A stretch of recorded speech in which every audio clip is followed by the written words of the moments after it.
How does an ultrasonic transit time flow meter work?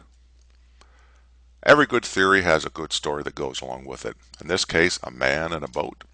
Well, this is a picture of a river. And in this river, the flow or current is going from left to right. The man wants to cross the rowboat. And so he gets in his rowboat at position B and goes across the river. It carries him downstream to position A and takes him a certain amount of time to go across the river. Then to come back across the river, he has a couple other things to contend with. One, he's going against the current, so it's going to take him a longer period of time to go back from position A to position B, and he also has to come back at an angle to arrive at the same point. So from this we've learned that because of the current of the flow, it takes him a certain period of time. When he comes back against the current, it takes him a longer period of time. The faster the flow rate, the greater the differential from the time he goes across the river to the time he comes back from the river, because he has to go against the current. Using this in mind with an installation of an ultrasonic transit time flow meter. In the picture to the right, we have two ultrasonic transit time transducers strapped to a pipe. They are installed in what's called the V configuration, where they're both on the same side of the pipe. This is the most common installation for this type of technology.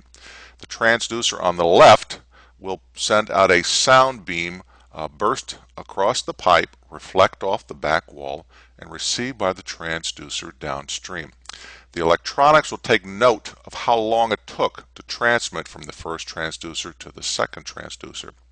Well, the second transducer downstream to the right-hand side will at the same time send a burst of sound across the pipe, reflect off the back wall to the first transducer, and the flow meter will take note of the time it took to transmit from the second transducer to the first transducer.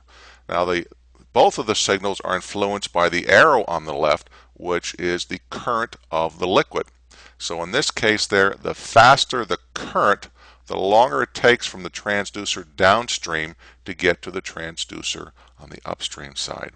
So this differential is what we used to call the transit time theory, or the differential of these times is how they calculate the flow rate on a clamp-on ultrasonic transit time flow meter.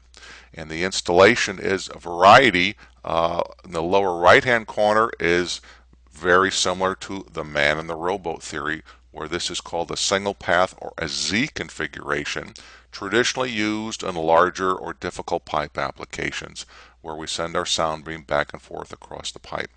And then upper right hand corner is another picture of the dual path or V configuration, which is traditionally used for smaller pipe size applications.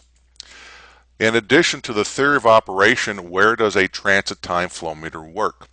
Well, step one, it does need to have some straight run of pipe, traditionally about 10 pipe diameters, because you need a symmetrical flow profile inside the pipe for an optimum performance. As the diagram on the left hand side is a cutaway of a pipe.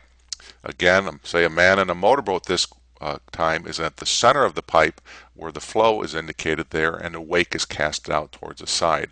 Well, this shape or elliptical shape does change based upon the high and the flow rates. However, it is symmetrical in that if you were to cut a center line down this pipe there, the top half of flow would equal the bottom half of the flow.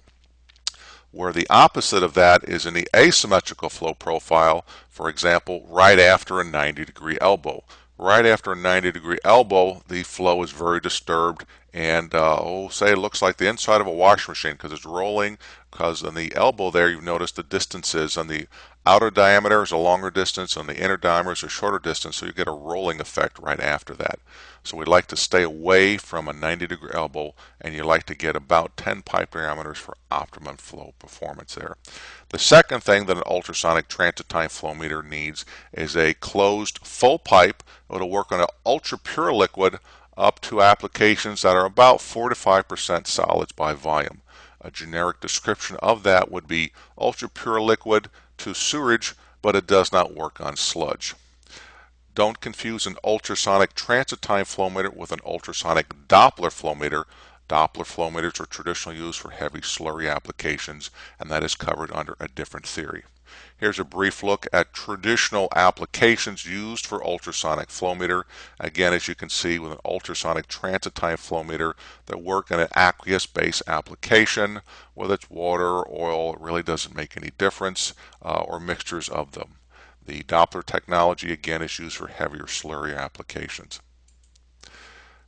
At Instruments Direct, we don't play games when it comes to customer support. So if you have additional questions about this theory of operation or any of the products on this website, feel free to contact us at any of the numbers to the right or log on to our live chat feature on this website.